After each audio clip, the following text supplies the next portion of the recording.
আসসালামু আলাইকুম রহমতুল্লাহ বরকাত।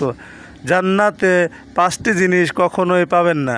দুনিয়াতে যারা নেক আমল করবে মহান আল্লাহ তাআলা তাদের চিরসুখের জান্নাত দান করবেন। জান্নাতে মানুষ যা চাইবে তার সকল ইচ্ছা পূরণ করা হবে, কিন্তু আপনি জান্নাতে 5টি জিনিস কখনোই পাবেন না। নাম্বার 1, জান্নাতে আপনি কখনো মৃত্যুকে দেখতে পাবেন না। কিয়ামতের পর মহান আল্লাহ রাব্বুল আলামিন মৃত্যুকে ধ্বংস করে দেবেন।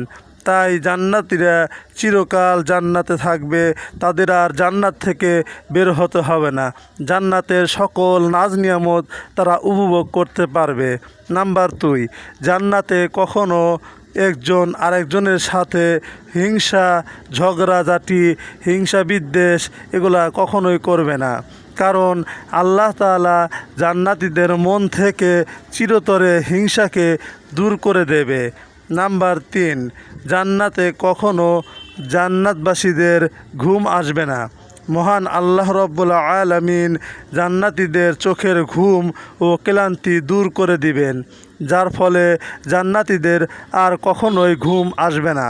নাম্বার 4, জান্নাতবাসীদের কখনো পেশাব পায়খানা করতে হবে না, কারণ যে খাবার জান্নাতবাসীরা খাবে তা পাকস্থলীতে হজম হয়ে যাবে।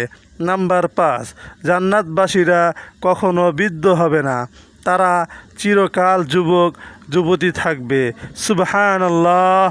আল্লাহ তাআলা আমাদেরকে সকলকে যেন জান্নাত দান করেন এবং জান্নাতে যাওয়ার জন্য যে আমলগুলা করা দরকার আল্লাহ তাআলা যেন আমাদের সঠিকভাবে সঠিক নিয়মে সেই আমলগুলো করার তৌফিক দান করেন। আমিন। এবং আমাদের এরকম ভিডিও আরও পেতে চ্যানেলটিকে লাইক, শেয়ার ও কমেন্ট করে আমাদের পাশে থাকুন। সকলকে ধন্যবাদ, সকলকে মুবারকবাদ। আসসালামু আলাইকুম রহমতুল্লাহ বরকাতুহ।